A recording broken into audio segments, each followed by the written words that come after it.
Baik, bismillahirrahmanirrahim. Assalamualaikum warahmatullahi wabarakatuh. Halo adik-adikku yang Bapak cintai dan Bapak banggakan. Pertama-tama marilah kita panjatkan puji serta syukur kepada Allah SWT atas nikmat dan karunia-Nya. Sholawat beserta salam semoga tercurah limpahkan kepada junjungan kita yakni Habibana wa Nabiyana wa Maulana Muhammad Sallallahu Alaihi Wasallam. Dan juga kepada keluarganya, kepada para sahabatnya, para tabiin tabiatnya, mudah-mudahan kita selaku umatnya selalu mendapatkan syafaat nanti di yaumul akhir. Amin. Sekarang adik-adik kita akan membahas tentang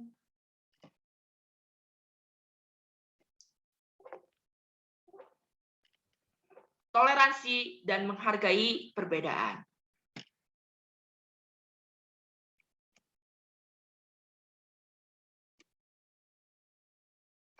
Mohon bersabar, ini ujian ya. Toleransi dalam bahasa Arab dikenal dengan istilah berarti tenggang rasa. Dan secara istilah, toleransi adalah sikap menghargai dan menghormati perbedaan antar sesama manusia. Allah SWT menciptakan manusia menjadi kekuatan jika dipandang secara positif dan secara negatif.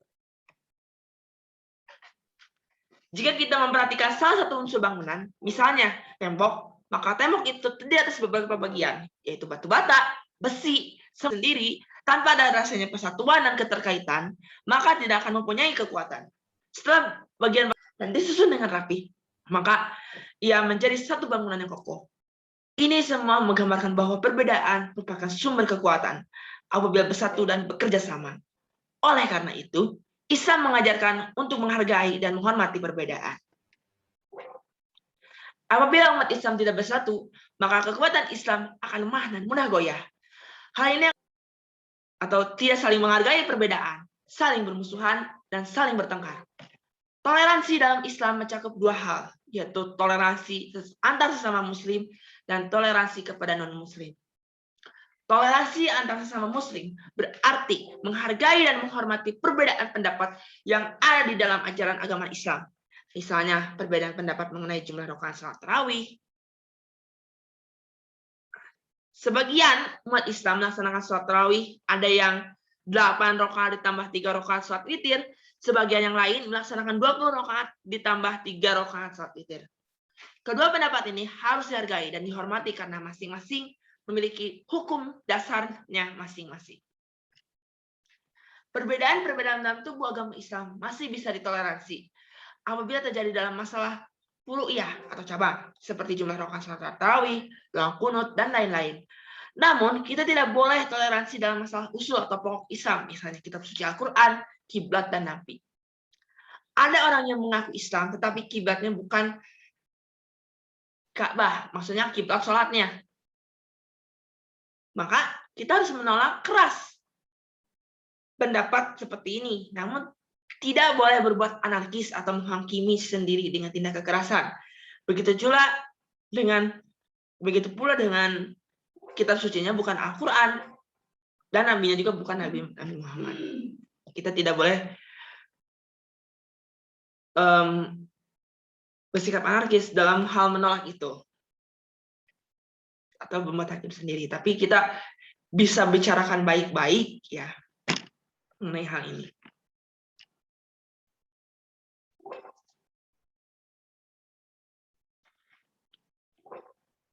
Adapun yang dimaksud toleransi kepada non-muslim yaitu menghargai dan menghormati pemeluk agama lain untuk beribadah sesuai dengan agama dan keyakinannya masing-masing.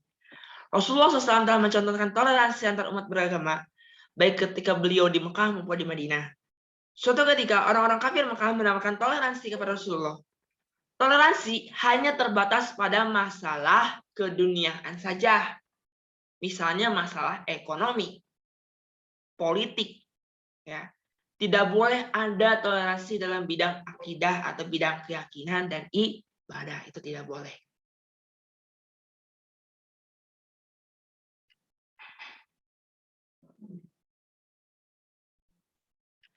Nah, sekarang Allah SWT berfirman tentang toleransi dalam Quran surat Al-Hujurat ayat 13. A'udzubillahi minasyaitonirrajim.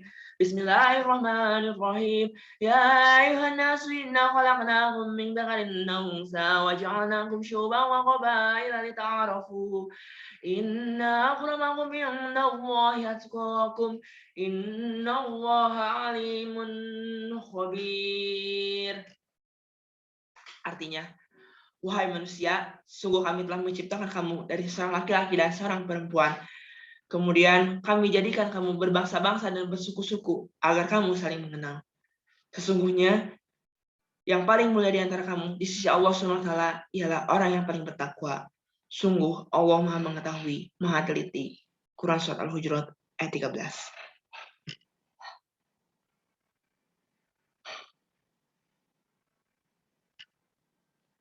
Ayat tersebut mengandung pesan yang sangat luar biasa, yakni kita diajarkan untuk tidak membeda-bedakan orang lain berdasarkan kekayaan, warna kulit, ras, suku bangsa, dan perbedaan fisik lainnya.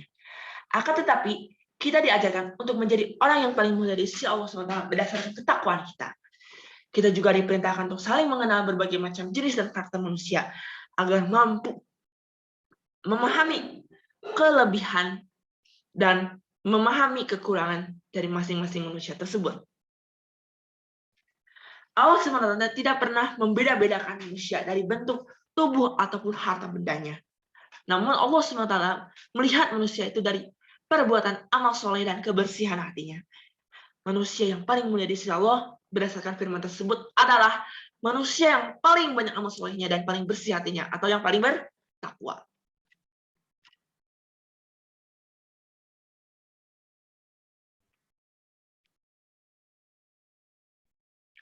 Rasulullah SAW berpesan agar kita senantiasa bertoleransi dan menghargai perbedaan, seperti yang disabdakan dalam hadis berikut ini.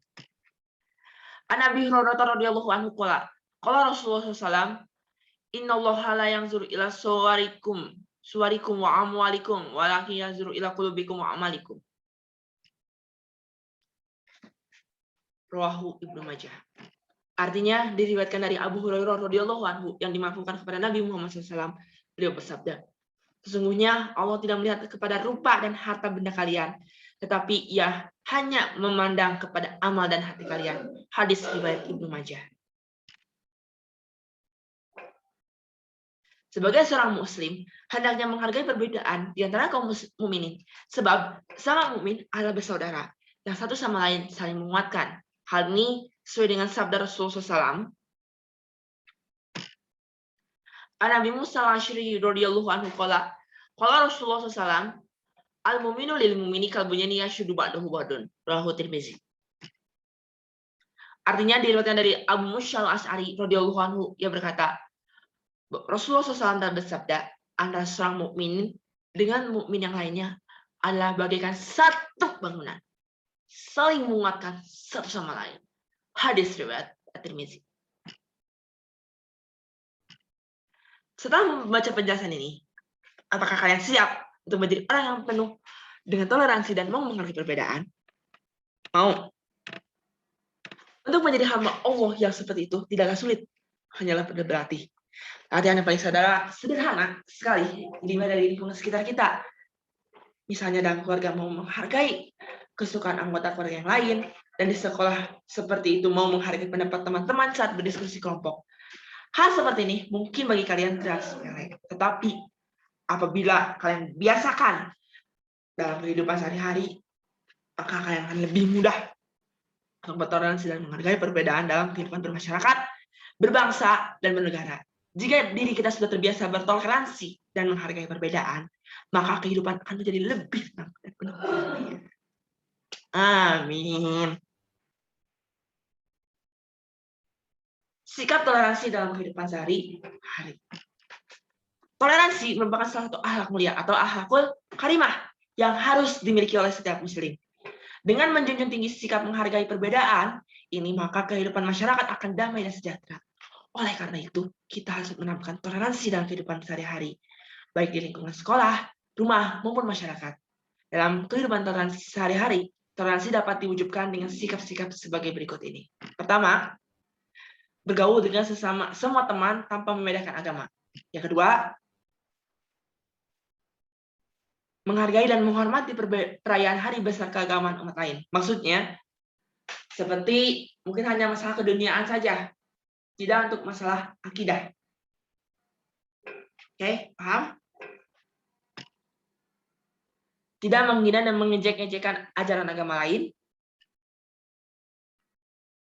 memberikan kesempatan kepada teman non-muslim untuk berdoa sesuai dengan agamanya masing-masing,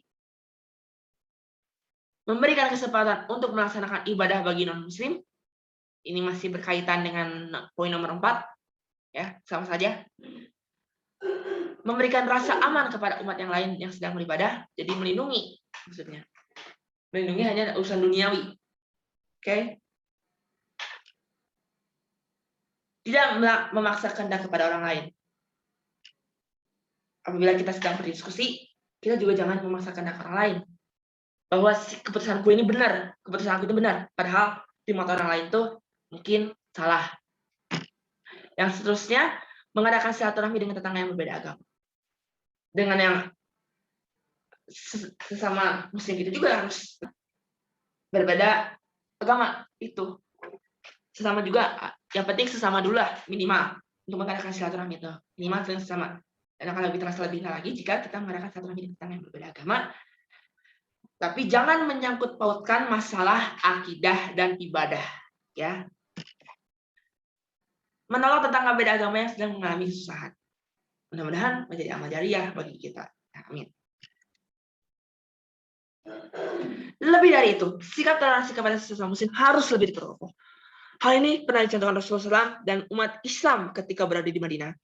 Hubungan persaudaraan antara kaum muhajirin atau kaum muslim dari Mekah dan kaum Ansor atau kaum muslim dari Madinah terjalin sangat erat.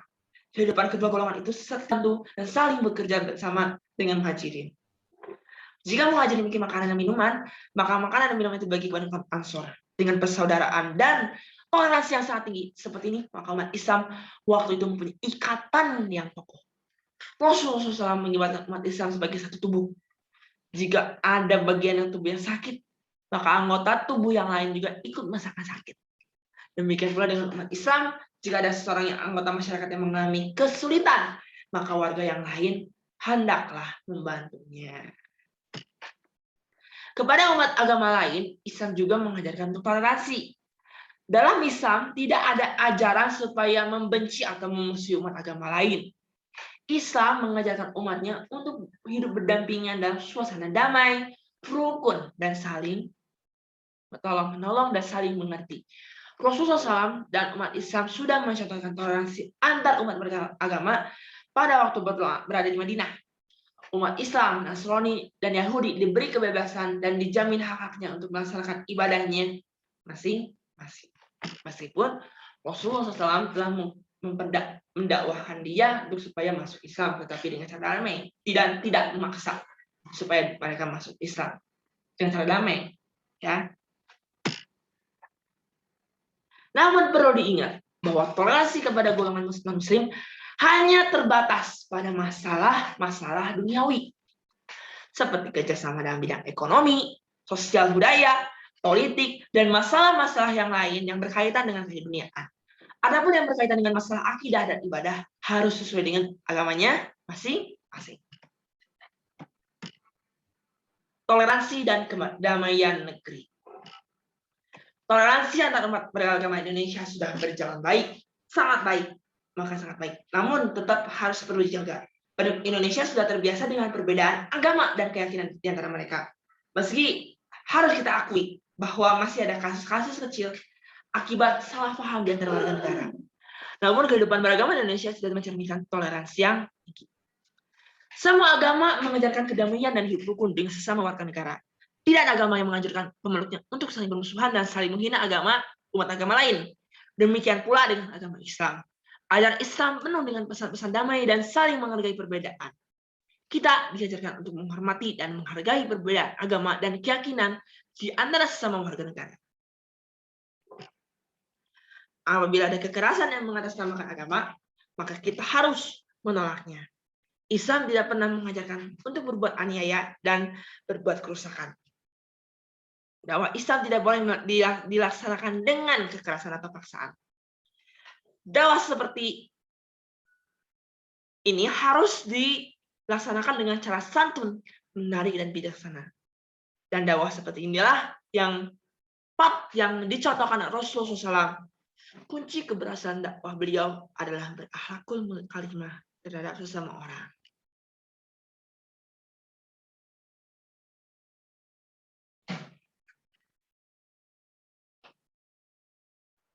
Dakwah kepada orang yang bukan Islam juga harus dengan cara damai. Diceritakan ada sebuah kisah bahwa salah seorang sahabat Ansor mempunyai 2 orang tersebut datang kepada Nabi Muhammad SAW menanyakan apakah boleh memaksa kedua anaknya untuk masuk Islam. Rasulullah SAW menjawab dengan mengutip ayat Al-Quran bahwa tidak ada paksaan dalam agama. Ternyata perbedaan adalah antara yang hak dan batil. Hikmah bertoleransi.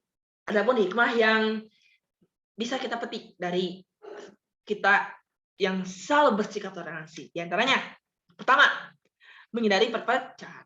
Perpecahan mungkin antar dari orang A ke orang B, dari orang B ke C dan sebagainya, maupun dari kelompok A ke kelompok B, gitu. Mempererat hubungan antar manusia, ya, itu. Mempererat itu maksudnya jadi menyatukan hubungannya itu semakin erat sehingga mungkin klop, gitu, dibilang klop. Nah, memperkokoh iman, menimbulkan rasa cinta terhadap negara, dapat menyelesaikan dengan cara bermusyawarah atau mungkin masalah pribadi itu kita bisa obrolkan head to head dengan mata kepala, mungkin bisa dibicarakan dengan baik-baik lah artinya. Dapat mengendalikan sikap egois. Sekian yang bisa saya sampaikan untuk materi toleransi dan menghargai perbedaan. Semoga bermanfaat buat kalian. Wassalamualaikum warahmatullahi wabarakatuh.